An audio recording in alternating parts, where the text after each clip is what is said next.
Hello, welcome everyone. Thank you for joining us and to our panelists today for being here in particular. We're here to talk you through marketing, email newsletters, and hopefully send you away with some practical tips and advice. We have some areas to cover, which as we go through will include the do's and don'ts of how to market email newsletters. But please send through any questions you have as we're chatting, and I'll do my best to keep an eye on them in the comments panel that I can see. To start off, I'd like to invite our lovely panelists to introduce themselves and maybe with a mention of their own newsletter experience so that everybody watching can get an idea of where everybody's coming from in their backgrounds. Beth, do you want to go first? Sure. Hi, everyone. I'm Beth Barani. I write science fiction mysteries as well as young adult adventure fantasy, and happy to be here. I've been writing an email newsletter for over 10 years, just about when I published my first novel. I've also been running email newsletters for my own other business, helping writers for longer than that, so almost 20 years.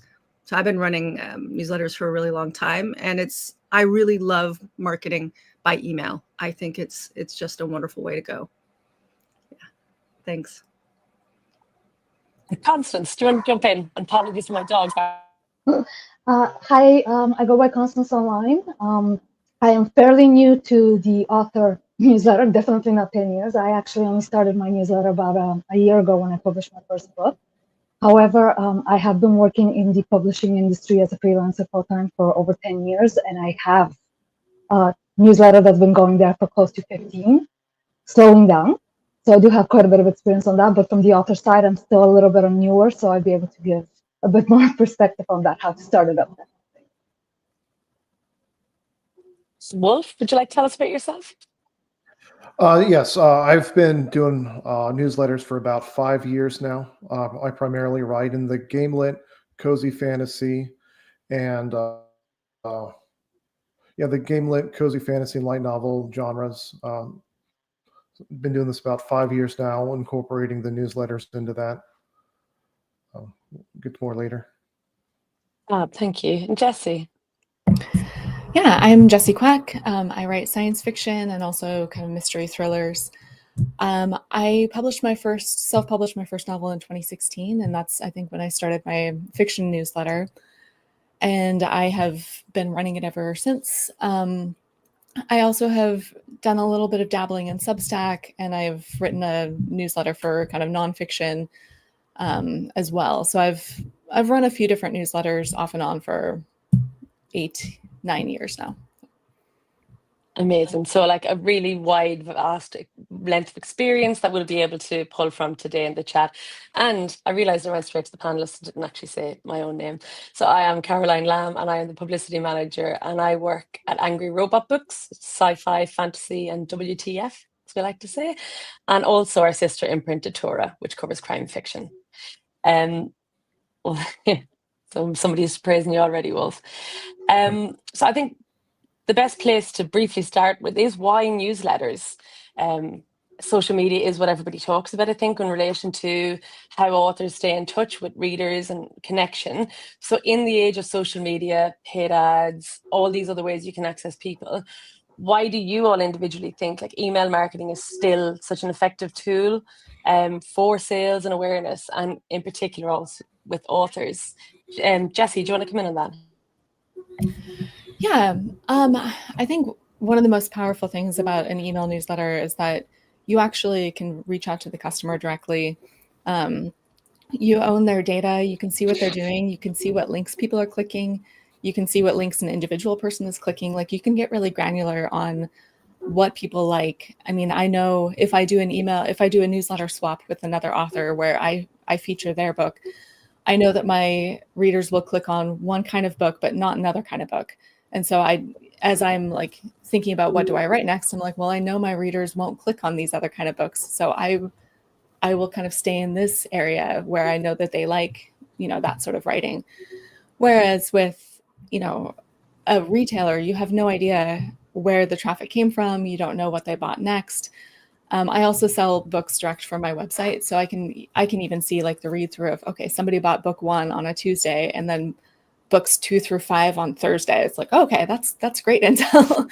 that you don't get through through social media or through the traditional retailers. So just owning that data is so important.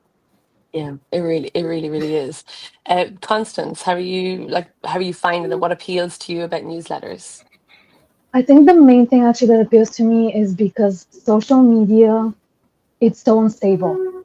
It's not, I mean, the things that have been happening in the United States just over the past week is a perfect example of it. But because the algorithms change so much, because a lot of people, they go on social media for something quick and easy, I think it's not the best way. When somebody signs up for your newsletter, like, they want to read the content that's in there. That's exactly why they signed up. Like, they have a lot more, as readers, they have a lot more control over the types of content that's coming into their inbox rather than what's coming up on their feed on social media. So having access to it feels a little more personal, I guess, with emails. Yeah, I really feel that. It's actually something I tell our authors all the time is that, even I as a reader, I have to actively choose who I want to sign up to. And if you go to that level, it means I really want to hear from you. Beth or Wolf, is there anything you want to add on these? Sure, I can jump in. Oh, Wolf, you want to go ahead?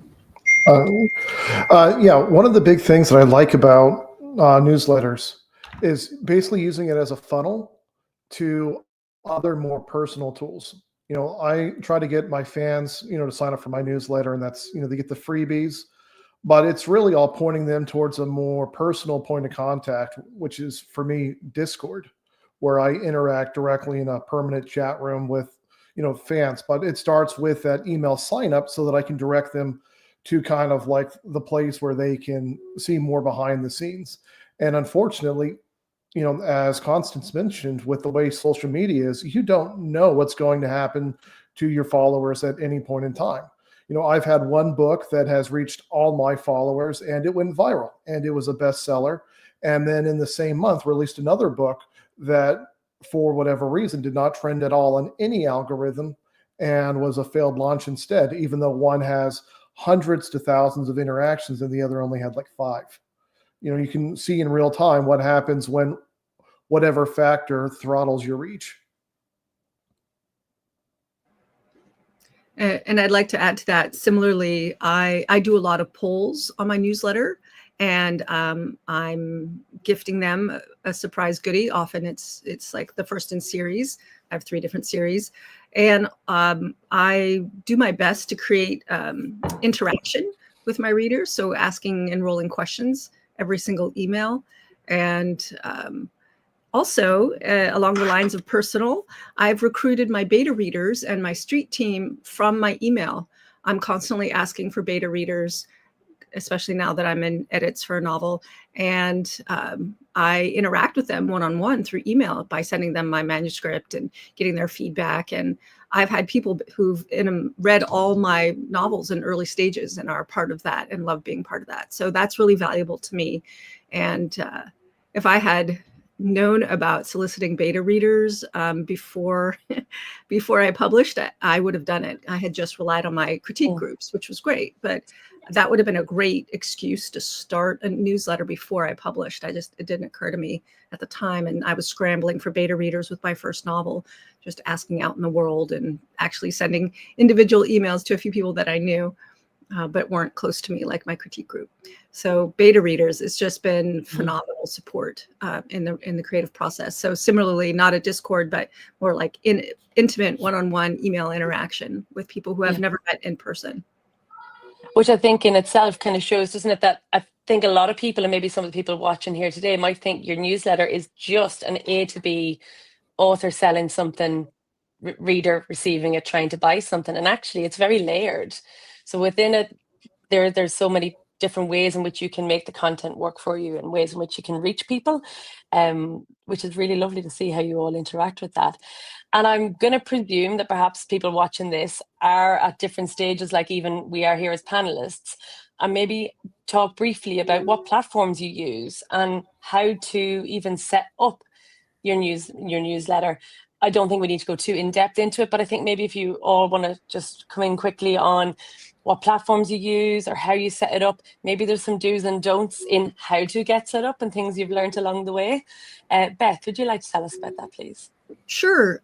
So I use a service called Get Response, and I had the barest auto welcome at the beginning. Actually, I don't even think I had a giveaway at the beginning. And then over time, I've developed several different giveaways. So I have an autoresponder sequence that welcomes people in, either by one of them has my face on it for my sci-fi mysteries, and I talk about tech and I talk about my heroines, and I get a high rate of reply on that. People introducing themselves to me. I keep it really simple, I keep it really short. So creating it very simple and short and giving people a chance to learn a little bit about you, and then inviting them to reply is, I think, really fabulous. People tell me, oh, I'm really interested in reading your book because your welcome was so fun. So because I give away a lot of first in series. Yeah. And so I have I have 3 different series, so 3 different little auto welcomes. That took me a few years to get to that point and figuring it out. It wasn't simple, but overall, now that I can teach it, I would suggest communicating like 1 or 2 things that you are super excited about that relates directly to the books that you are presenting to them. Thank you. And Jessie, what platform are you on? I would be surprised if the 4 of you were even on the same platform. I suspect there are lots to choose from. Yeah, I mean, there's so many. So I started out using MailChimp, partly because they had a pretty robust free platform for the small amount of subscribers that I had, and that is a thing to note as you're getting started. There are a lot of these email service providers that offer a free tier that's actually pretty decent. They eventually switched over to MailerLite because MailChimp it has gotten a little bit more like markety and less email focused. So I was on MailerLite for quite a few years, and I really like MailerLite, and I'd probably still be there if it wasn't for the automations like Beth was talking about. I also have several series. I have several different giveaways. People were coming in from different places and getting tagged with different things. And the way MailerLite's automations are set up, it made that extremely confusing. So I ended up switching maybe 2 years ago to ConvertKit, which is now just Kit. And I love it. Really, really love ConvertKit or Kit. And I love the way that they set up the visual automations. It makes it really, really simple. That said, it's not like your beginner platform because it's not cheap. But they just introduced like a paid subscriber. So I have, of my subscribers, I have like a VIP list, and I just say, if you want an additional email from me every month, it's just behind the scenes. I tell you how I'm doing, what I'm working on, and it's $10 a month. And I have 6 people subscribe to that, which, I mean, one's my mom. Thanks, Mom. But that actually offsets the entire cost of Kit. So the fact that they have this paid subscriber model actually, it made it worthwhile for me. All I do is send out an extra email a month, and it's paid for. So would you see that as more of a like second or third stage in somebody's newsletter journey? Go for something that's maybe free or easier to use, and then there's somewhere like that to develop onto. Yeah, I would say that. And again, like Kit connects in with my Shopify site, so there's a bunch of stuff going on there that when I first started out 9 years ago, like I didn't sell direct. I didn't have a bunch of segments. All I needed was a place to email like 50 people.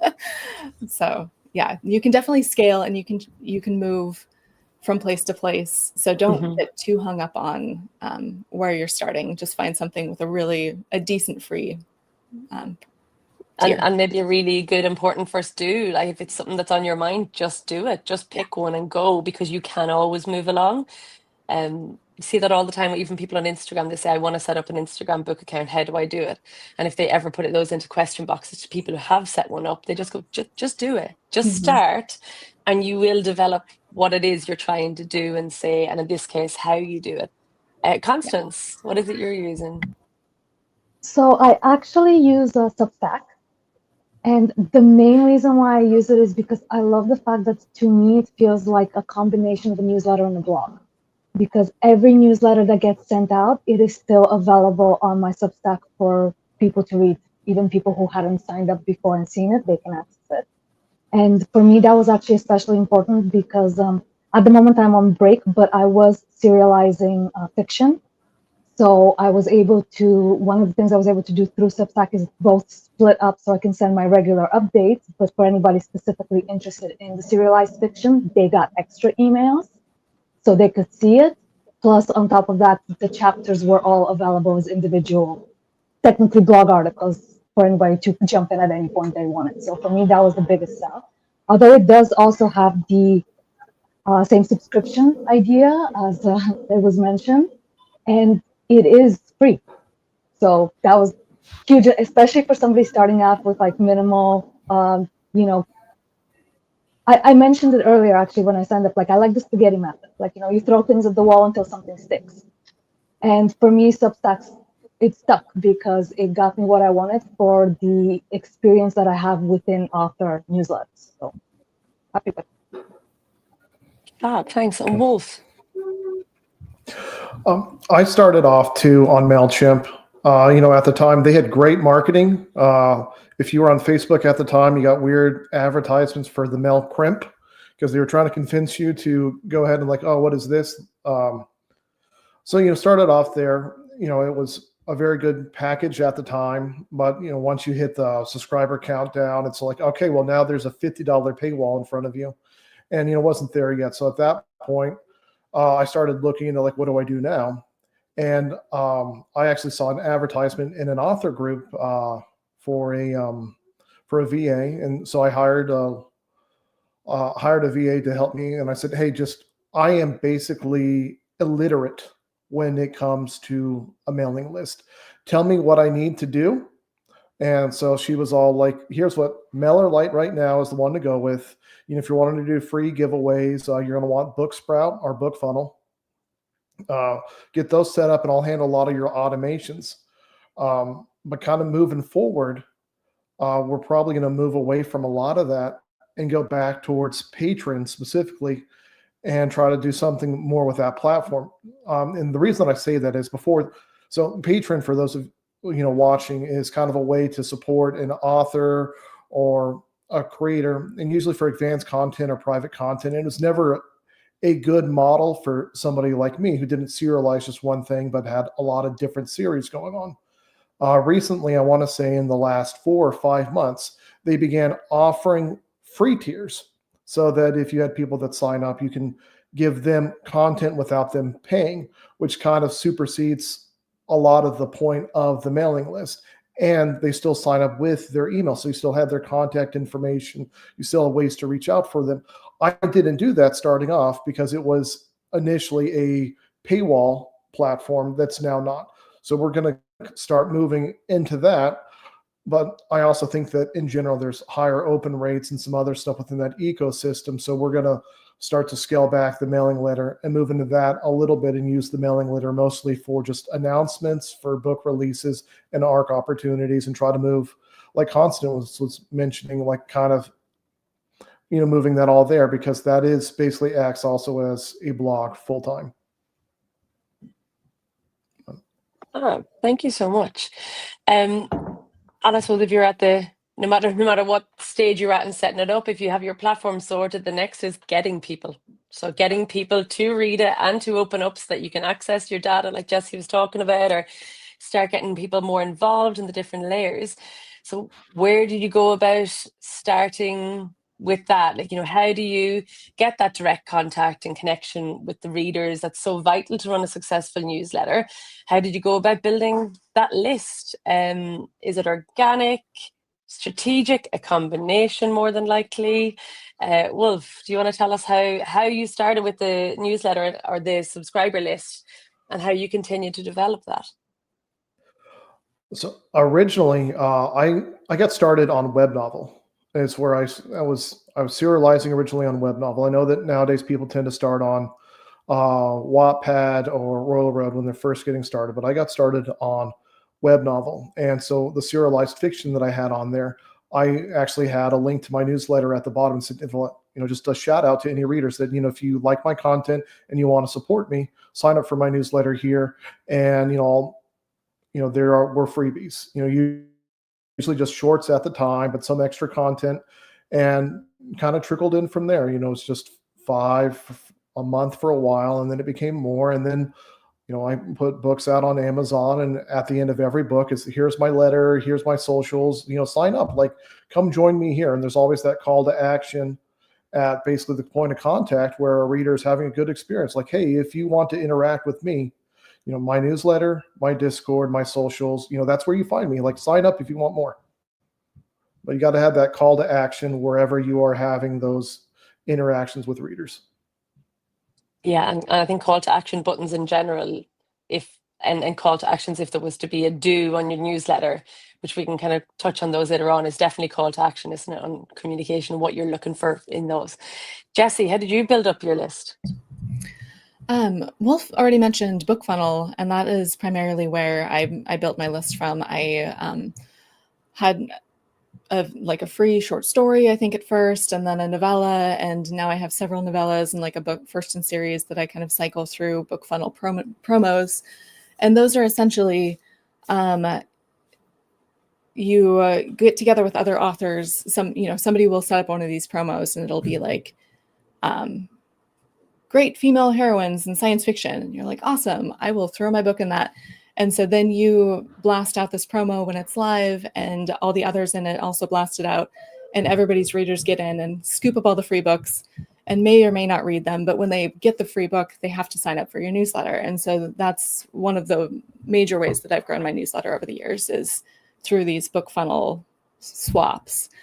But I also have in the back and the front of every book, I have a link to download a short story or a book that's related to this story, which is great because the people who download the free books and the BookFunnel swaps, they may never read my book. They'll probably unsubscribe from my newsletter pretty quickly, but I have definitely got people from those who have stayed. But the people who read book one of a series and were like, ooh, I want more of this, I want this side story, like, they're a much stickier reader. They subscribed to my newsletter because they wanted more, as opposed to because they wanted a free thing. So, that's the nice thing about being able to tag subscribers as they come in too. You can be like, all right, these guys came from, this freebie in the book, as opposed to this freebie floating around on the internet. But so those are kind of the two major ways. Fantastic. Sorry, the feedback there for me. Beth, what about you? How did you get started? How do you see it growing? How do you continue to grow it as well? Like Jessie and Wolf, I do BookFunnel quite a lot. But at the very beginning, I actually started with in-person book events, book fairs, and things like that. And because I already was tabling and going out in the world speaking with my nonfiction and helping writers, when I started having fiction, it was like and by the way, I have fiction.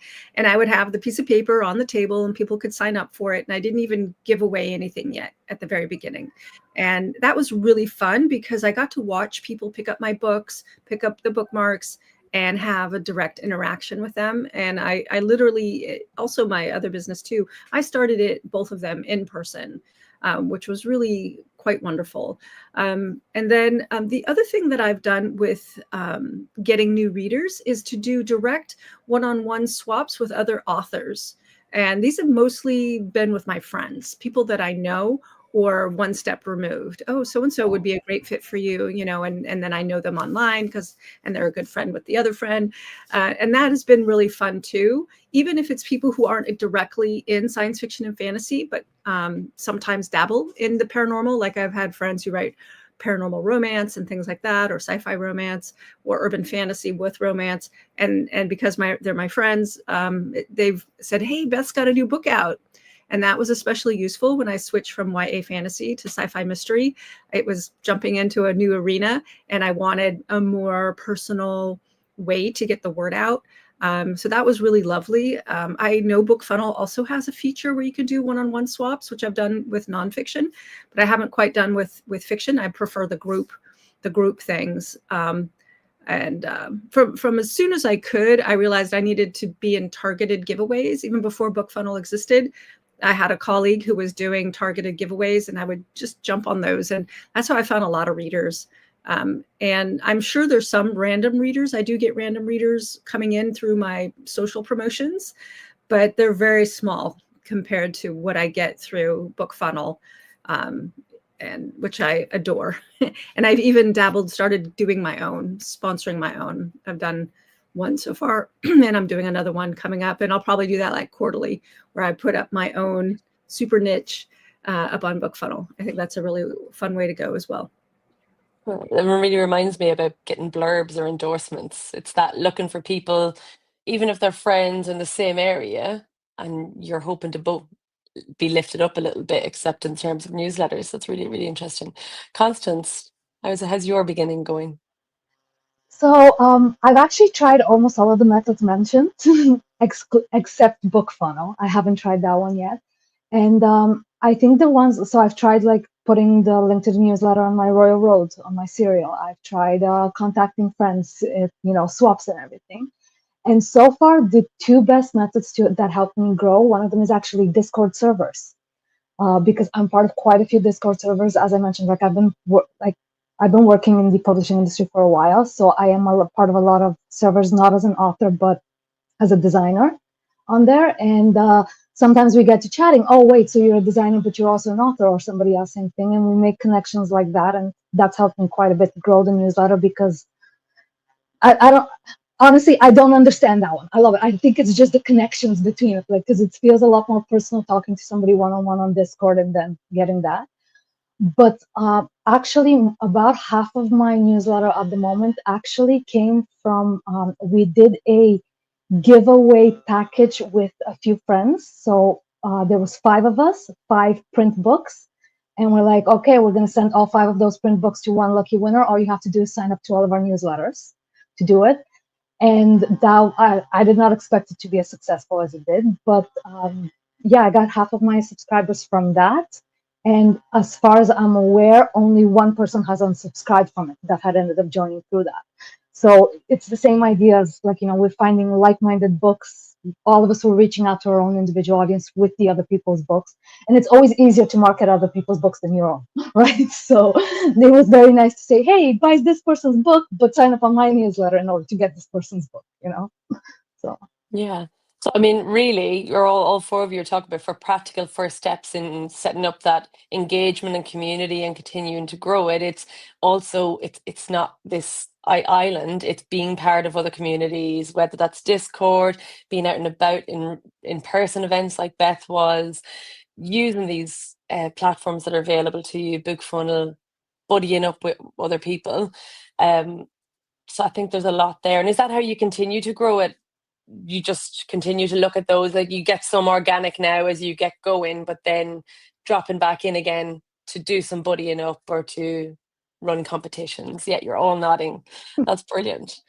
Do any of you actually combine social media with it? Do you do any, like, would you do a sponsored ad on Instagram? Is there any way that you've thought about, or have you ever done anything to boost your newsletter very specifically with that?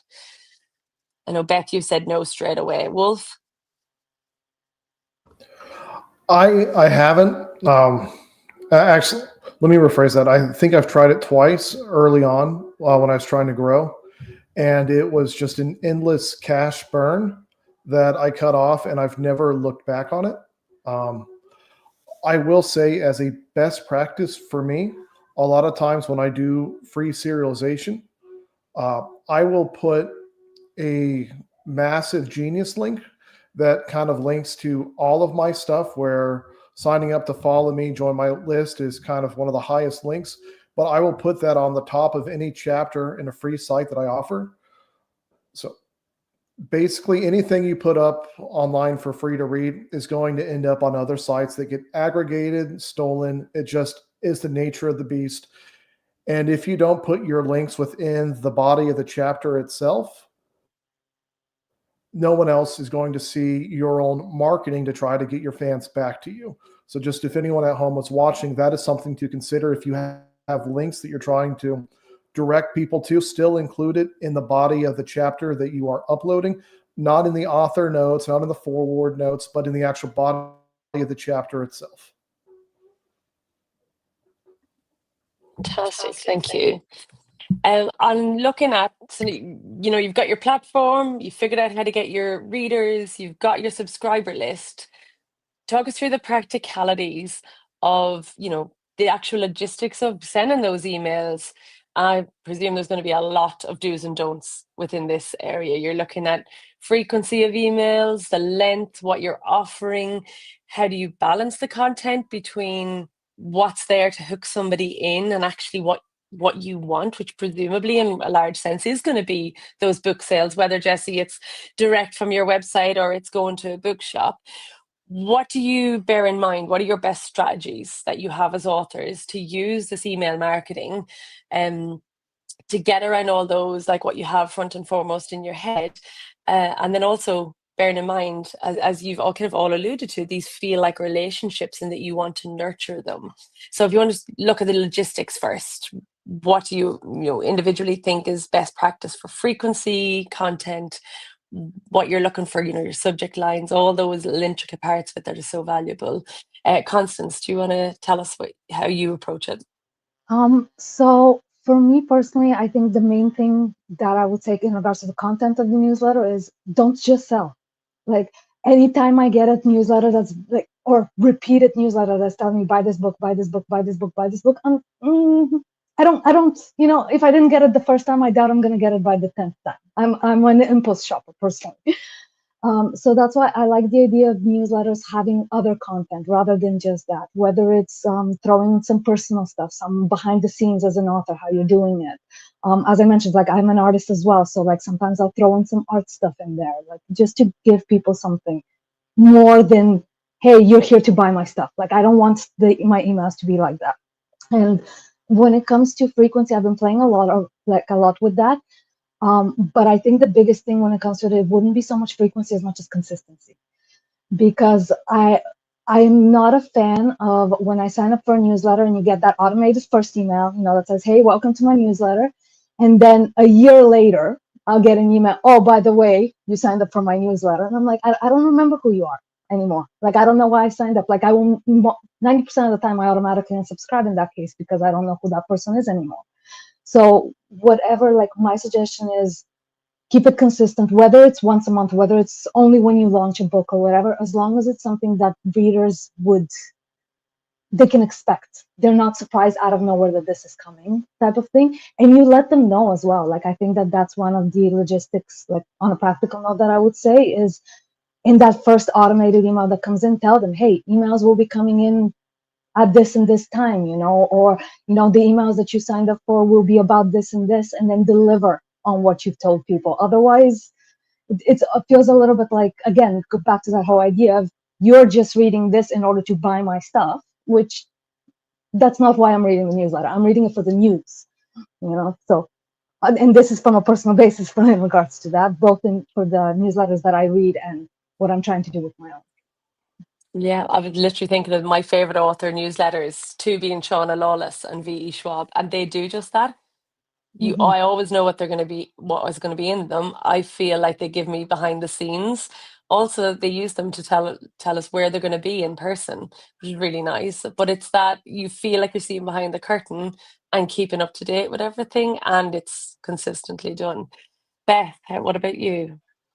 What are your do's and don'ts of the content? And I agree with Constance. Don't just do once a year, even if you're not publishing that frequently. And my publishing rate has been up and down and all around.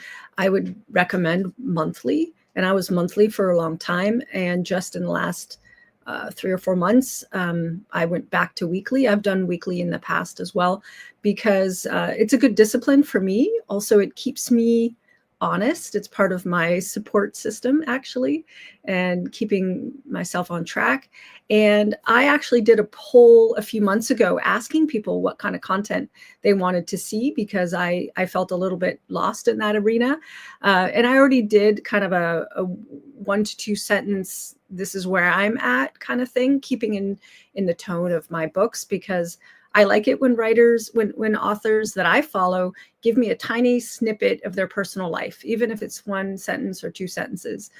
But I really don't actually, most writers, I'm not interested in some rambling long story, except for there's a few writers out there. I'll read anything they put in their newsletter because they have such a fun tone. And so I got the feedback.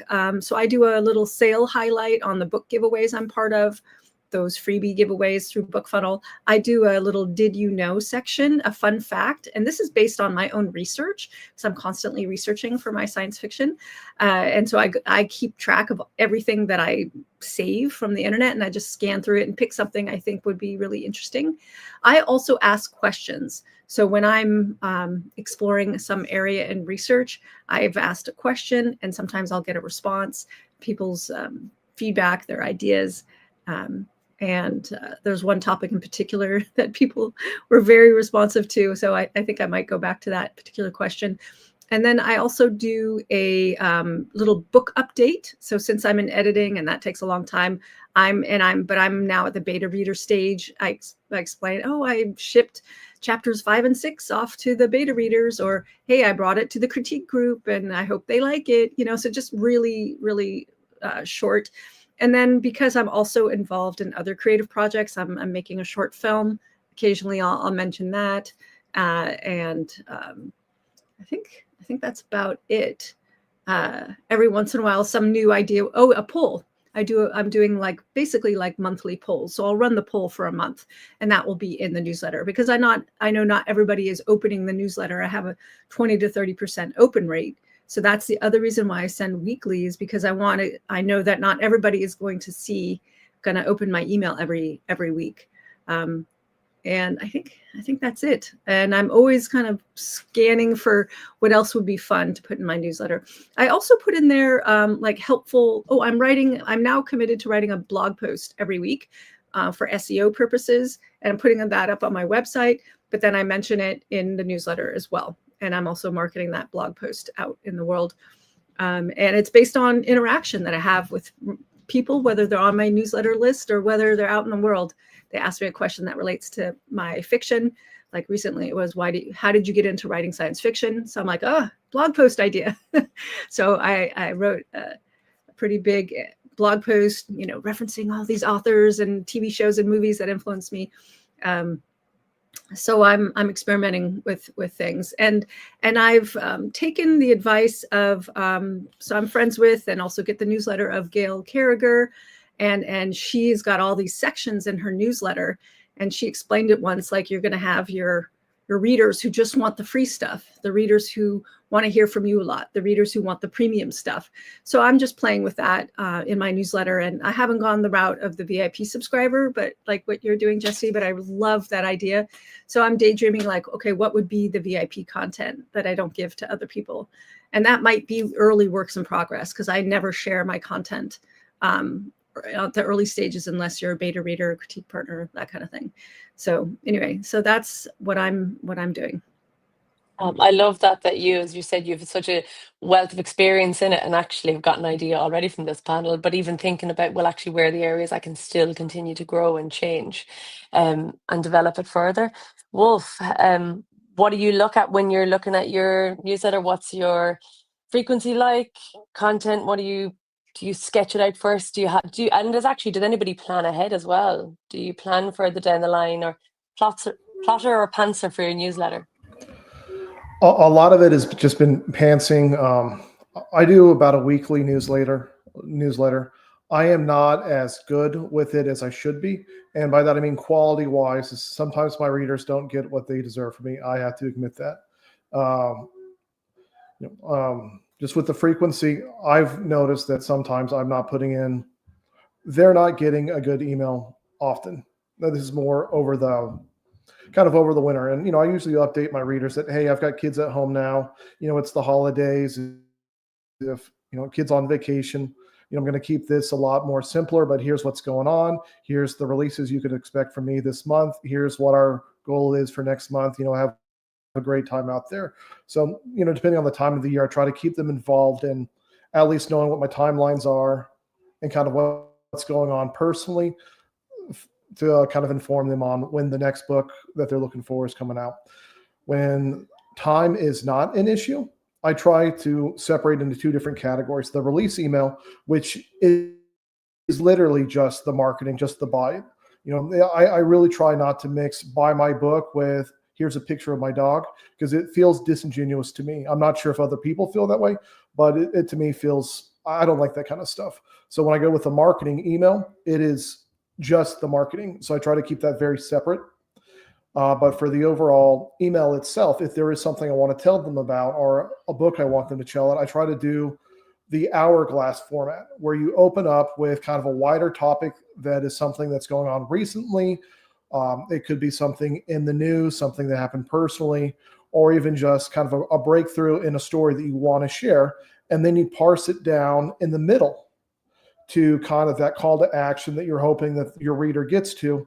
But you don't leave it there. It's an hourglass. After you've kind of given that call to action in the middle, then you expand out with another anecdote or some way to close it that's not just like, okay, here's my self pitch, and then end. It's an hourglass. Start off wide, go towards what it is that you really want to get across, and then you back out. Then everyone kind of is entertained, happy.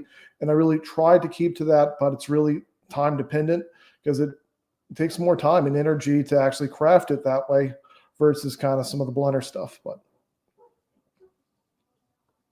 Thank you. I think really interesting approaches here as well. And I think, just before I come to Jesse, I think it's worth mentioning, and maybe you don't agree here, that just because some authors do choose to share personally, and we've all talked about how much we like it, I wouldn't want anybody to come away from watching this thinking, I must share my personal life on a newsletter. I don't believe, even as a publicist, I don't believe all authors should be on all social media. Not everything suits everybody. I think readers can see through that very clearly as well when you're on something because you think you should be and it doesn't suit. So I would just kind of offer that as we're talking about it and getting quite excited that our favorite authors share personal things. It doesn't have to be for everybody. And just, I want to be mindful of that nobody feels pressured into thinking if they don't already share personal that they should, or if they're starting off, that's where they should start with. It's what suits you too, and it can always change and grow. But Jesse, talk us through how you look at your content and your newsletter and how you send it out. Yeah, and I just want to add to that, like, personal details doesn't have to be, your home address and social security number and the name of your children. Like, you can share things that are personal because they are from you and from the things that you love, without giving any sort of details away. Like, we probably are all familiar with Chuck Tingle, the horror / erotica author, and like he doesn't share any details. He doesn't share his face, but you feel like you know him because he shares things that are from his core and from his heart. So that's just something to keep in mind around, like, sharing personal. Like, you can feel very personal without giving anything about yourself away, that in terms of identifying detail. Yeah, and then in terms of logistics, so right now my email is in a little bit of a flux because I am switching from writing science fiction to a new mystery thriller series. So I'm kind of in the state of like, all right, I've got all these sci-fi readers, and my sci-fi was all like thriller mystery stuff. So there's going to be some transfer, but not entirely. So I'm trying to figure out, okay, as I'm launching this new series, how do I nurture this old list? Do I transition it? Do I just start a whole new list for the mystery people? So I'm jotting down a lot of notes right now as I'm in this process. But I normally have been emailing weekly, which just giving a little bit of an update, a little bit of whatever is going on in, my life, or what I'm interested in, what I'm thinking about, a lot of essays about, what reading means and how it builds empathy with, your characters and helps you see more of the world. And I love to travel, so I kind of link that, like, sci-fi readers love to travel, even if it's just in their armchair, right? Like, that's why we love sci-fi. We go to different worlds. And so I talk about travels locally, internationally, in books, in movies, just kind of, that's sort of the vibe that I tend to bring to my newsletter.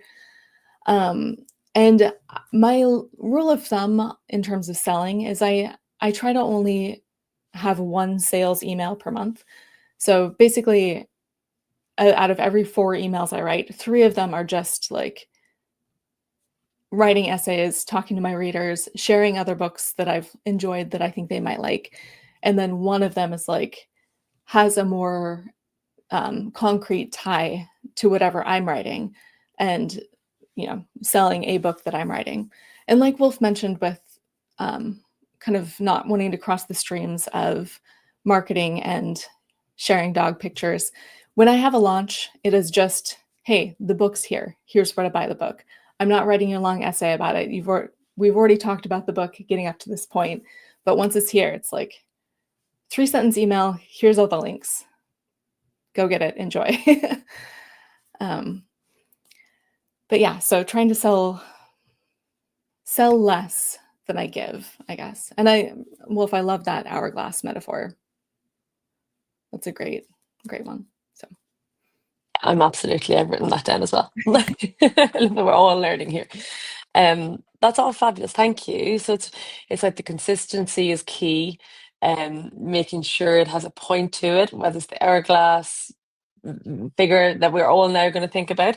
And I sort of want to touch on kind of some of the in-depth nuts and bolts of it as well. You know, how do you come up with the subject line that's going to be used? Are you looking at making it mobile friendly as well?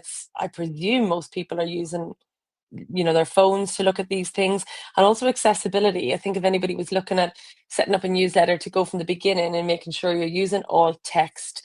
And I suppose, are there any do's and don'ts that you've experienced or learned along the ways of making sure you're having your newsletter as accessible and open, and as eye-catchy? Jessie, you're unmuted. You can go again. Sure. Yeah, I guess subject line, I always try to have a little bit of mystery. I think about, you know, as I'm going through my inbox, what are the subject lines that I click on and why did I click on that? And so just really studying like your own behavior as a consumer can be helpful in this regard. So always just a little mystery, because I mean, there's stuff I click on that I'm like, I don't even care what's here, but I have to know what the answer to this subject line. And then in terms of accessibility, I mean, there's some pretty standard things like making sure your images have alt text. If you're using a service provider that gives you a preview of like desktop versus mobile, making sure that the mobile one is legible. I get newsletters from people that are like big name authors that I can't read on my phone, which is where I read most of my newsletters. And so I just delete them right offhand. So making sure that your stuff is legible on mobile is incredibly important. Who wants to come in next rather than me call you? I'll jump in. Akin with what Jessie was saying, observe your own behavior, what you like on subject lines. And what I notice I like is a little emotional hit from the subject line. So not so vague that I can't even remember who this person is. I get literally thousands of emails a day, and I love to scan them like I used to scan the headlines of the newspapers at the newspaper stand. So it needs to have some kind of emotional hit. And I've been experimenting with long subject lines, short subject lines. And because I too read a lot on my phone, I notice that shorter subject lines is better, 1 to 2, 3 words, and light on the emojis. I might use one emoji at the end, but I don't like to put one at the beginning because personally I find that difficult. And then the other thing is I test my emails. I send them to myself when I'm drafting them. I click on all the links. I might go through like 5 tests because I keep making tweaks, and I'm also making sure my content is okay. So, and I just want to underscore alt tags on images. I have some people who are maybe hard of hearing or blind. They're using a reader to read the newsletter. So making it as accessible as possible is really important. And then also breaking up paragraphs. I can't stand reading a long paragraph online. So make 1 to 2 sentence paragraphs. I know it's new school. It's not old school. If you come from the pre-internet age like I do, I had to learn that writing style. So make sure your content is readable by making short paragraphs. And then the last thing is I actually I enroll my husband sometimes to look at my newsletters, just because I've gone blind. I don't catch typos well. Sometimes I'll bring him in. But that's also why I go through my emails multiple times before I send them, because I don't catch emails very well. I mean, typos. So I have to sometimes read aloud my work, make sure it reads well. So those are just some practical tips. Yeah, absolutely. I'm glad you said testing. I had it down in one of my main do's, is to make sure everybody tests their email. And also I'd probably add the background colors and the text colors to make sure they're, it might look cool and fun if you're playing around, but actually just bear in mind accessibility. Is somebody going to be able to read this really clearly? Constance, do you want to come in? Sure. So I'm all for in regards to the subject line, like see what catches your attention. But for me, it's actually I like I like consistent like subject lines. So I mean, when I have a newsletter, especially because of the way my email is set up, is I see the subject line before I see who it's by. And if the author's name is in the subject line, I'm going to click on it. If the author's name isn't, I'm going to leave it for later when I have time. Like, if it's somebody, it's just something that personally works for me better. Like, I want to know who the email is by without me having to squint to read, who it's actually by from the email.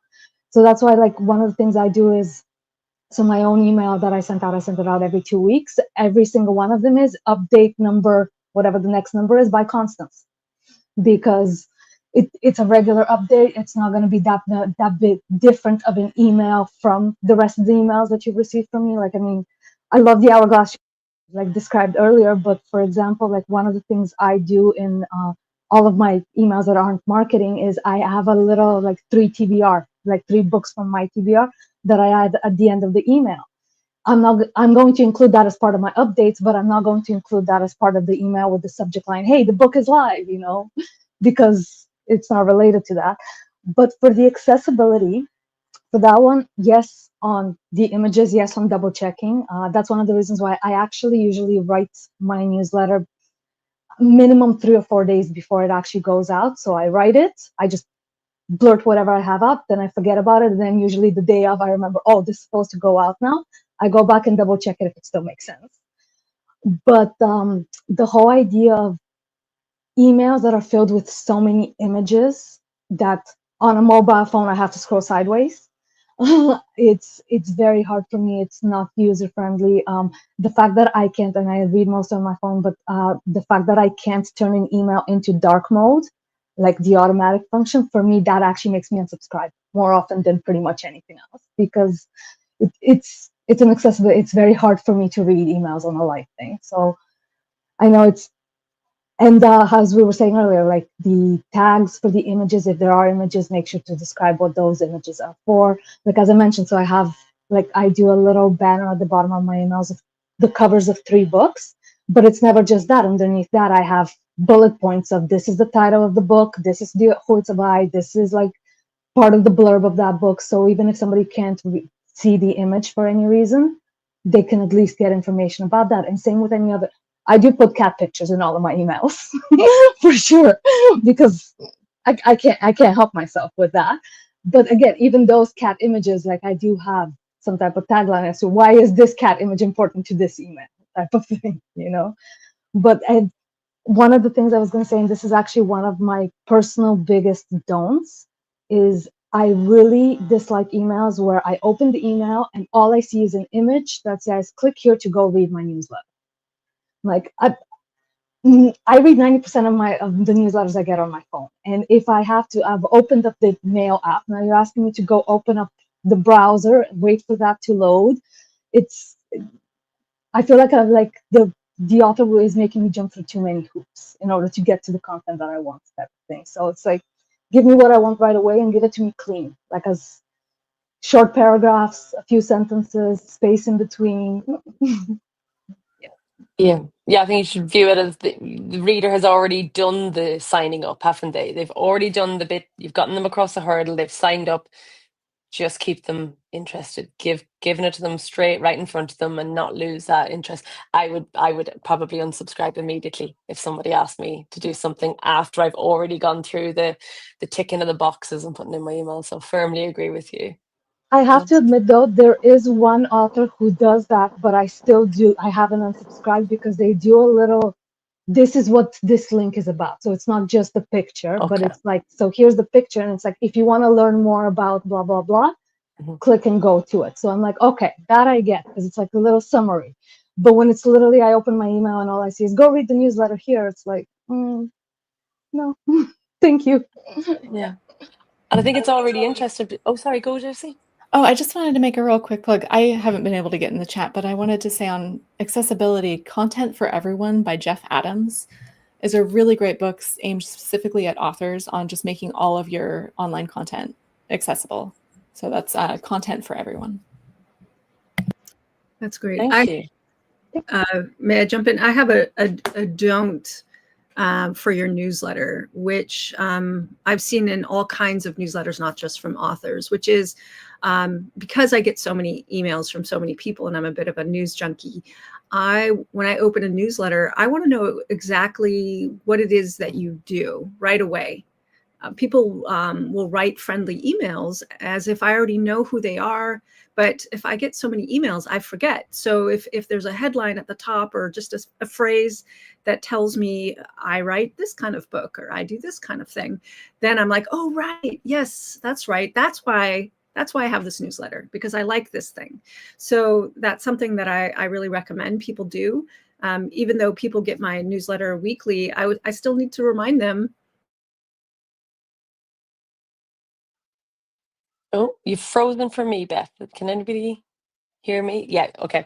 I think what Beth's saying is really interesting, actually, because it brings to mind even you might have subscribers that have been there since the very beginning, if you're there 8 years and who know you, but actually at any given time, you could have somebody who's brand new, a couple of months in, hasn't opened your email for a long time. Do any of the rest of you have that? Do you have a Constance? Yeah, I thought you might have just on your subject line alone. So you have tags at the beginning of your emails to just briefly remind people who you are. So one of the things I really enjoy again about the Substack platform is that you can create automatic headers and footers for all of your emails. And my header is literally just a banner with my published works, and it says, "Hi, I'm Constance, and this is what I write." It's like that's the first thing, and then the footer is, "Oh, by the way, if you're interested in following me on this social media platform or here. You know, so those basics are in every single email I send, regardless if it's marketing or just the regular update stuff. Yeah. We've actually had a couple of questions that play into that. One is we've had from Lost in Lore. Do any of you add a navigational menu or TOC as a terms and conditions at the top? Does that help to make the email easier for your readers to get to the content they want? Oh, look at that. Thank you. May I jump in on this one? Absolutely, please do. Okay, I'm actually going to say this one depends on the actual email for me. So if it's a book launch, for example, no, because the email is like, as Wolf was saying earlier, like this email is only talking about this is the book, it's out, go get it, you know, so there's no need for that. But for example, for my serialized fiction, yes, because right up, like if there's a completely new subscriber and they're on chapter 150, I'm going to tell them, okay, here's a link to go check out the rest of the chapters. Here's a link to the previous chapter if you haven't caught up on that one. Here's a link to another serial type of thing. You know, those ones I would include because it depends on the content itself. And I do have very rarely, but sometimes I do write a bit longer emails, and I don't do it exactly as links, but at the beginning I would say, hey, so this is a longer email than usual, and this one includes this section, this section, this section, just to keep in mind. If you're only here for the TBR list, make sure to scroll all the way to the bottom and get that. That's the usual thing. But in that case, it wouldn't be links. It would be just quick summary as to what a longer email would consist of. Mm-hmm. Beth, you're back with us. We were just talking through one of the questions we received in about having a navigational menu. Is that something you have on your newsletter? I don't know how to do that technically. So what I do is I'll have a bullet point list at the top. In this email, you're going to get this, this, this, and this. You know, the giveaway, the did you know section, the about the current work in progress, the poll. And then I have a little thing, the last item is like all the PS content, because I put some interesting things in the PS. And then I also put it in summary paragraph format, because some people I love to scan and read bullet points, but other people like to read something in a little paragraph format. So the same information gets repeated there. I don't actually know if my newsletter service allows me to do any kind of jump content where they can click on something and it would jump to some other part in the newsletter. I haven't experimented with that, but that could be something that I do. And Wolf, what do you have anything to add? Do you use navigational tools in your newsletters? I don't use really any navigational tools in the newsletter, but I will put out there for people that are watching, Linktree works pretty well for creating those navigational tools for people to check out. And I think that they have a free tier. It's been a while since I've checked, but Linktree would be a good place to go. A great tip. Thank you very much. And Jessie? I have done in the past when I've had kind of a longer email template. My emails these days have been more just kind of a main essay and then for your TBR list, some sort of book recommendation. And so that I have gone away from this kind of more navigational style, but I have sent out emails where I'm like, okay, I've always got this section and this section and this section. And so I have put kind of a bullet list in front, which I think people liked. If I could, great, thank you.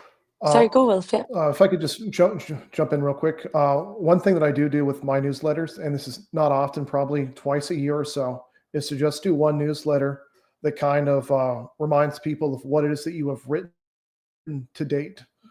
So about twice a year, I will pull out the whole back catalog, because stuff that I've written in 2018 or 2020, it's not in my marketing cycle anymore. It's it doesn't trend anymore. It's not in the recommendations.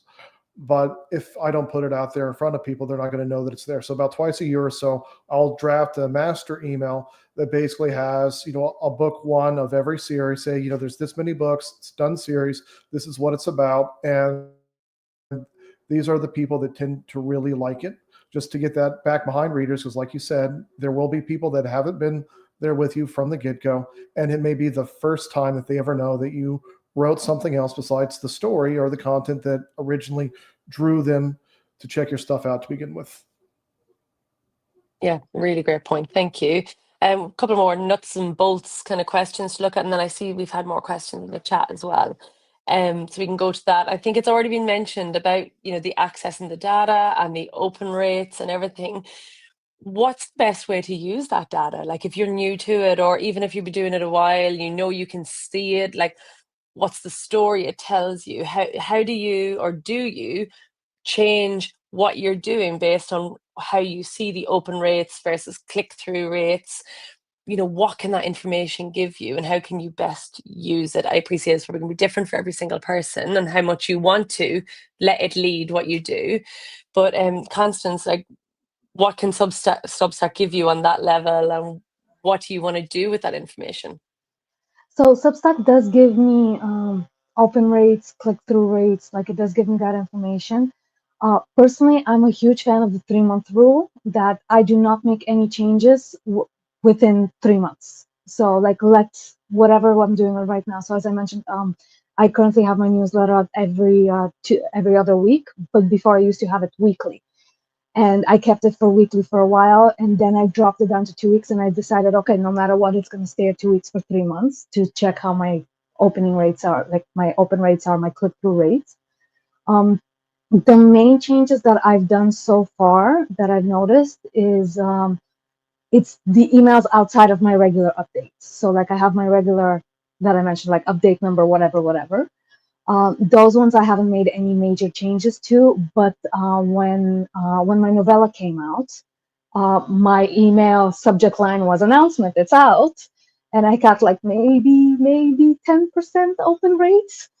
So I'm like, okay, clearly that's not gonna work, it's gonna get lost. So I had to change it up, and then when the next story that I had came out, I ended up changing it to a different type of subject line, and open rates went up. But again, I let it sit through for a while. I do it a few times to make sure it wasn't a freak event type of thing. And especially because I have a very small mail list. So keeping that in mind, like I'm pretty sure with bigger mail lists, having a lot more data is useful, but like I have less than 100 subscribers. So it's it makes a difference being able to see, 45-50% open rate at 100 subscribers is completely different than even 20% at 1,000 subscribers. So yeah. Yeah. Jesse, what about you? What do you look for in your stats? I look at the open rate. I see if, is it going up and down? It tends to be fairly consistent for me. And so if I see a subject line that suddenly is a much lower open rate, I'm just like, okay, what did I do there? What? And often it is, like Constance just said, the book is here. And people are like, meh. Which I'm like, is that not why you're on this list? Okay, fine. I will find a more clever way to tell you that my book is here. So yeah, I mostly look for abnormalities as opposed to just constantly checking the data, but I'm just kind of keeping an eye out for like, wow, this had a really high click-through rate. What did I put in that email? Oh, okay, people tend to like that sort of thing. Great, I'll put some more of that. Because in terms of, I guess, email deliverability, like your emails get through better when they have better engagement. And so what kind of responses are you getting? What kind of click-through rate do you have? What kind of open rate do you have? Those metrics do really matter, because if they're really low, your emails just aren't going to get delivered. They're going to end up in spam. They might get bounced. So it's important to kind of keep those things in mind. Thanks. Wolf, do you want to come in on this?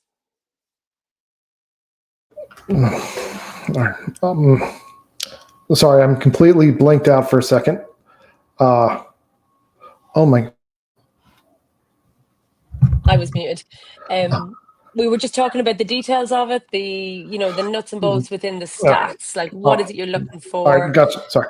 Whether or not you want to change based on what you see sometimes.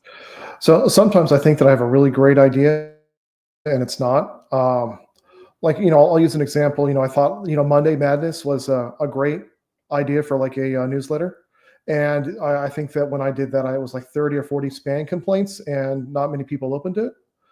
Whereas, just messing around with different sort of like headliners, I think at this point, everyone gets a bunch of emails, and a lot of them use kind of predatory tactics like, get this now, or best ever, last opportunity. I get a lot of, I roll my eyes when I see that stuff. And I think probably a lot of my readers do the same. So I noticed probably about 2 years ago having to shift away from more like clicky titles and just go with Wolf's News. And that kind of stabilized my click-through rates. Overall, what I'm looking for is consistent engagement, because when the open rates shift, it doesn't just mean that something's wrong with my email letter. It's also an issue with maybe my content or the direction I'm taking my production for the year, or like, oh, okay, well, people aren't checking out the newsletter now after I released that book that I hyped up, and okay, well, maybe I failed the landing over there. So maybe that series, I need to plan on that being just 2 and try to wrap it up instead of this longer series I thought it was going to be. So little ways that I try to plan out production based on the engagement I'm getting. And it's just kind of like one of the many metrics that goes into that, because, nothing hurts more than spending a bunch of time on writing a book and then you're like, oh man, nobody liked that. Yeah, so it seems to be a general sense of having your themes and your aim of what your newsletter will do, and being open to watching how it is reacted to, and being able to be flexible and pivot and move when you need. Beth, has that been your experience in it? Yeah, I honestly don't watch my stats other than just the open rate. And I do look at the poll numbers and interact with people. I find looking at the numbers a little bit, it's a sidetrack. It doesn't actually feel very encouraging. Like I just noticed I send out my newsletter on Sunday mornings, and yesterday's newsletter open rate was really low. And I don't know why, yeah, I have no idea. Usually 24 hours later, the open rate is around, like I said, around 20 to 30%, maybe around 23%. And this was, 19%, 18% or something. So I have to just throw up my hands and go, well, who knows, and just move on. I do see that the people who did open the newsletter, a lot of them click through to different things. I have to drill down to see what they click through to. But that actually makes me happy that those who did open did click on something. and I have a lot of things for people to click on purpose. So to me, the stats, it's trying to game a system that I just don't understand quite. It's hard to determine. And like Wolf, I don't do predatory tactics. I want to be invitational. And, maybe my subject line was too long last time, because I did actually put more words in the subject line yesterday than I normally do. So who knows? I just have to be light about it. Yeah, maybe a word of warning or caution then on the stats, and not let it become the Goodreads for authors. It shouldn't be the be all and end all. If you're enjoying what you're doing and you are reaching the people who are actively engaged, maybe keep an eye on them, but don't let them become all consuming. It seems what a lot of you are saying as well. One final question, kind of more on the logistical side and the in-depth stuff of it, and we briefly touched on it before when we were chatting, is GDPR, because anybody who does have EU subscribers, there are GDPR protocols that they have to follow. There's strict rules, there's clear consent to sign up, providing clear opt-out options, protecting the data, and being able to permanently delete it. I feel, even as a publicist with a newsletter too, for our reviewers, I'm always thinking about GDPR, making sure I've got everybody deleted when they have unsubscribed. It can be a scary topic, I think, but it's an essential one as well. Does anybody want to come in, Beth, on this? And how do you approach GDPR? How do you keep track? I've gone with you, Beth, but it doesn't have to be you first. Well, I'll just quickly jump in as a U.S. resident and citizen. Obviously, the GDPR rules aren't in effect here, but for all subscribers, I want to make sure they're double opt-in, or at least opt-in. I never add anyone without their permission, and make it easy for them to delete themselves. That's really the extent of it for me. I haven't done any other major bells and whistles around that, except that it's very clear, like if they go get one of my giveaways through BookFunnel, they have to click to subscribe. So there's consent there. That's the extent of it on my end. I've done research. I've realized that's all I can really do on my side. Yeah. Constance, how do you cover this? So for me, this one, it's a complicated topic in general. But so I'm based in Canada. We have something different. When I lived in the UK, I followed the GDPR with my other newsletter, with our business newsletter. And honestly, it is very hard to keep track of it as well, because of how easy it's changing. So I would, my recommendation is just be safe. Like, as Beth was saying, do not subscribe anybody without their permission, ever. And give them the option to unsubscribe. Don't hide that. Like, the fact, one of them, like when some companies, usually it's the big brand companies, when you have to jump through hoops in order to unsubscribe, that email automatically goes into my spam. I report it, because so give them the option to unsubscribe. Make sure they have consent to subscribe.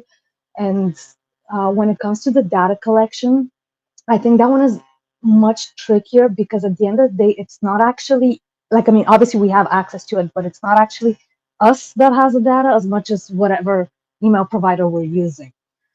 So I think that get familiar with whatever mail provider you're using, get familiar with their own laws in regards to that as well. Just if somebody reaches out and complains about it, you're not thrown for a loop. Like, it is on you, but it's not only on you.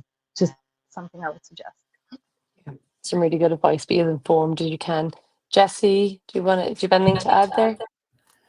Yeah, I would definitely agree with what Constance just said about your email service provider, and making sure that they are compliant with GDPR. And because if they are, and they've got all the features, the double opt-in, you can feel a little bit more safe about that. In the US, we have the Spam Act, which has other things that you need to know about. Like, you have to have a physical address in your footer. You have to have your business address in the footer of your email, which I don't put, of course, my home address, because that would be weird to send that out to thousands of people. So a lot of authors that I know in the US end up getting a post office box so that they can put that in their email newsletter to stay compliant with the Spam Act. So yeah, you need to know what are these kind of little legal things? You can't just send an email BCC out of your, your Yahoo account. Like you have to be compliant. So just do the research. Tammy Lebrec's Newsletter Ninja is a fantastic book that she goes into detail on a lot of this stuff. And then she does a lot of training, especially around the real nitty-gritty, like logistical stuff. Like if you try to find anything, you can be like Tammy Lebrec. It's LABRECQUE. And then Google whatever you're trying to find with her name, and you'll probably find a very good explainer video. So that's how that's what I do, is I just do whatever Tammy tells me to. Thanks for that tip. We'll probably all be Googling her later on. Wolf, do you have anything to add? It's absolutely okay if there's not. I think we've covered a lot there. No, just real quickly. A lot of us use, of course, the book funnel, book sprout, the book giveaway. I just remind people at home that it's still not transactional. I know it feels like you're devaluing your work, that you're trading. You get my free book, I get your email. Like that, it's not a transaction. It's still that double opt-in, and also, don't put your real address there. Registration agent, wherever it is that you register. If you have an LLC, you can have an agent and list that address, post office, but don't put yourself completely out there on the internet. Safety first. Yeah, so vital do's there. Just stay informed on your locations, keep an eye on where your subscribers are from, that you're compliant on theirs as well, and not to put yourself out there. We've had a question. I know, Beth, you've answered it in the comments, but to see, does anybody else have anything to add to it? From Martin, who has asked, what happens if you hit a wall and can't write anything worth sending out? So what do you do when you do that? Wolf, do you want to add, what do you do when you get stuck? I Is ramble. that when you maybe go, you ramble? You ramble. If you ramble long enough, eventually, I have found that if you just start talking, eventually your brain just kind of auto-corrects, and then eventually coherent words will come out. Maybe not everyone can do this, but if you really sit down and you say, okay, what did I do last week? What have I done today? And then you take a step back. All right, well, I'm an author. What am I writing?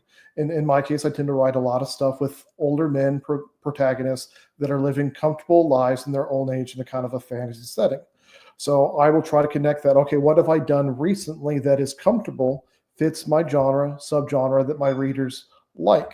So I will write that out to, this week I had this experience. What have you guys experienced this week? And then you try to take something that you've already experienced. You don't have to be too creative. It's literally just what it is that you're doing. If the only thing you did today was you said it's cold outside, so I'm going to bust out the grilled cheese sandwich, maybe some top ramen or tomato soup. You can write that and then attach that to your marketing. It is okay that sometimes if all you have is nothing, you can still do a lot with nothing. I love that approach. Constance, what do you do if ever you get stuck? So I actually have like a mini, very rough template, which like from my regular updates, which is basically personal update, writing update, and then my book recommendations. And the book recommendations, that one never dries because I just use my own TBR list to drop books into it. So that one never dries. And even if it's just something as simple as like for writing update, like I had a huge writing slump, like 4 months of no writing at all. Wasn't able to get anything out. So for that writing update, I'm like, hey, no updates yet on this, but I did draw this, just something simple, like, because to still keep with the same style as to the previous ones, like it's still an update, but it's not, based off of the previous topic. And like, I like Wolf's idea of, just ramble, like, and even if you just ramble in a draft email and then like cut it down to find just the pieces that would be relevant to your readers, I think that's fine, as long as it's like, I have literally, actually, now that I think about it, I have literally sent out an email that started, it's like, I have no personal updates, I have no writing updates, here's 3 books that are on my TBR, tell me what you think about them, like if you've read them, let me know your thoughts. Like, I think that it's not, obviously not as good as any other emails I sent out, but at least it keeps with the consistency. So I was just going to say that, which is overriding the importance of what we talked about from the very beginning, of staying consistent. Beth, how do you cope when you don't know what to say in your next letter? Yeah, I would say there was a period where there was a lot of personal things going on in my family, but I wanted to stay in touch with my readers because I was also working on material that would be coming out soon. So I actually would start with an emotional, personal, a little bit vulnerable, explaining what was going on, and then move into metaphor, and also move into it's hard to talk about, hey, my dad's dying, but it was also good to talk about how my dad was a big supporter of fiction and how the early influences he had on me specifically. And then it would like move into the sweetness of all the gifts that I got from him. And it was very emotional. I'm getting emotional now. And it ended up coming into my fiction a little bit, or actually a lot, the process of what is it like when a parent dies. And at the same time, like, how do you stay connected to the loveliness of life? So it was actually a really fertile period, even though it was a really hard period. And so what I've, even now, I'm often sitting on the couch writing my newsletter, and both of my cats and my husband are right next to me, and I'm watching my favorite TV show. So I will tap into the moment and talk about like the coziness of that moment. So I use where I am in the moment to ground me, connect to the emotion, and share a few sentences, and then move into what news I have. And similar to what others are saying, Constance, and like the personal update, the writing update, I do always mention a TV show, a book, a movie, and sometimes all three, because I'm constantly enjoying other people's stories. And putting myself in the reader's position and the viewer's position, like why do we go to story, and just tapping into what I love about the current story that I'm watching or reading, or yeah. So really it's about the emotion, because readers read for emotion. I read for emotion, read for the journey, and to really try and find at least one emotion that is prevalent right now, and bring it up to the surface, so that when readers know when they open my newsletter, they're going to have a little emotional journey. And I just want to underscore, Wolf, the hourglass metaphor. I heard that, that's what advertising is doing. Advertising is, we have story, the TV show, and then we have a little ad, and then we have the content. So that's a really wonderful image and framework to keep in mind for writing our own newsletters. Thank you for sharing that, Beth. It's really wonderful to hear. Jessie, conscious we're in our last 5 minutes, but please add there before we wrap up. I would just share one quick tip that I do, which is, as I'm browsing around the internet, on Blue Sky or wherever I'm just wandering through things, Reddit, you're always coming across really interesting things that, if they're interesting to you or if they're part of your research, they're probably going to be interesting to your readers. So I have a document that I just like throw links in. And so if I'm like, what do I write about? I'll go and look through that and be like, oh, right, this week I found this really cool graphic about, atmosphere and, different levels of how tall things get or whatever. And so you can use that as like a jumping off point of like, oh, here's this cool thing I found this week. What do you think about that? So. Brilliant. Thank you. And look at this. We have people who are feeling better about newsletters, which we love. Quick fire. If you have an author that you love following their newsletter, I've already said V. Schwab, Shauna Lawless, Amal Al-Motar as well. I really like. Beth, do you have an author you would recommend for following? I really love Sean Cunningham's long rambling newsletters. This Australian author who lives in London, who writes an urban fantasy series. I think it's called Harwood House. I actually forget, but just I love his stories. Also, Janet Ray Stevens, who writes this wonderful time travel, Time Cop, Beryl Blue. Whatever they share is so entertaining. So those are just two of the many. Thank you. Jessie, who would you recommend? Alison Epstein, she's a historical fiction writer, and she has a Substack called Dirtbags Through the Ages, where I think it's every other week, she just profiles some like absolute dirtbag from history and just rips them apart. And so it's like you learn some things, but also she's absolutely hilarious, and her like meme game is on point. So I think I found her on Twitter, started following her Substack. One of the few authors whose newsletter I followed and then started buying their books because I was like, you're amazingly hilarious. Perfect. This is the newsletter I always read. So Alison Epstein. Constance, you were laughing instantly. Do you follow her? Yes. Yes, I have to admit, I don't always read it, but yes. But no, that was actually my issue. Is like I can't narrow it down to a few because like I love reading newsletters. If I don't enjoy it, I unsubscribe. So whoever I'm subscribed to, that means I love reading it no matter what. So unfortunately, Awesome. I don't have other things to say. Sorry. Don't worry about it. Wolf, do you have anybody you want to add? I follow Mark Lawrence's newsletter. I actually think it might have transformed now into a Patreon. But just a lot of his stuff is really just gauged on getting his super readers access to more premium content that is more personal. So I think he uses his for like a lot of, hard copies, signed copies, private editions, that kind of thing. So, me as a super fan, sign up for that. And it's getting that next level experience that, I really like as a fan. Brilliant. Perfect. Love it. And we did have a question that we didn't get to. It was about using Substack as a newsletter, but Constance did talk about that briefly in the beginning. So I don't know whether or not that viewer maybe didn't catch that, but it's definitely possible and worth looking into. Before I wrap up, I think from what we've talked about, key do's I have targeting your emails, clear content, having call to actions, ensuring it's mobile friendly, accessible, being aware of the laws, encouraging sharing, reaching out to your friends, thinking of different ways that you can get involved and help uplift other people as well. These are very rough because I'm consciously watching that clock.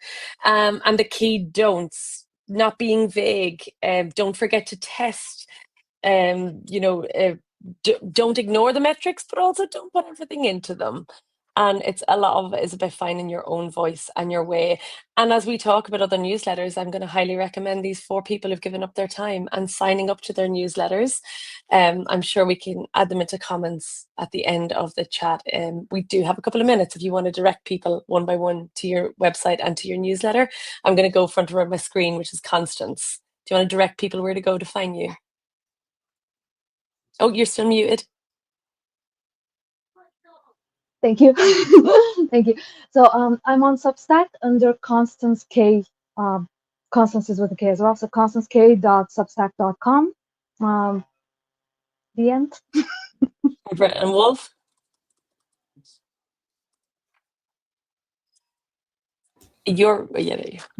My master link is, so I'm trying to pull that one up. I'm just going to put it. It's gni.us/buy-my-books with the B and the M and the B all uppercase. And that just kind of gets to my master list of literally everything connected to me, from socials, mailing list, individual books, etc. It's just all there. It's real easy. Click what you like. Bob, thank you. Beth, where can people find you? All my fiction is at author.bethbarani.com. And there's a free books tab. There's a newsletter tab. So you can come in either way. Am I having some internet issues? I'm not sure. I can hear you. Oh, you can hear me. Okay. I tried to post my link in It wouldn't let me post Wolf's for him either. So there's something going on. So we might have to do the links separately later. Or you can also at Beth Barani. You'll find me online everywhere. Awesome. And Jessie, finally, where can people find you? JessieQuack.com is the central hub. You'll find links to everything there. Well, look at that. We've got just less than a minute to go. So I'm going to take this time to thank you all so much for joining us here this morning, for all of you, this evening for me. And thank you to all our wonderful commentators and people asking questions. And it seems like everybody has really enjoyed it and found something useful from it. And thank you to everybody at TBRCon for arranging this panel. And it's been really wonderful. Thank you all. And best of luck with your newsletters. Thank you. Thank you.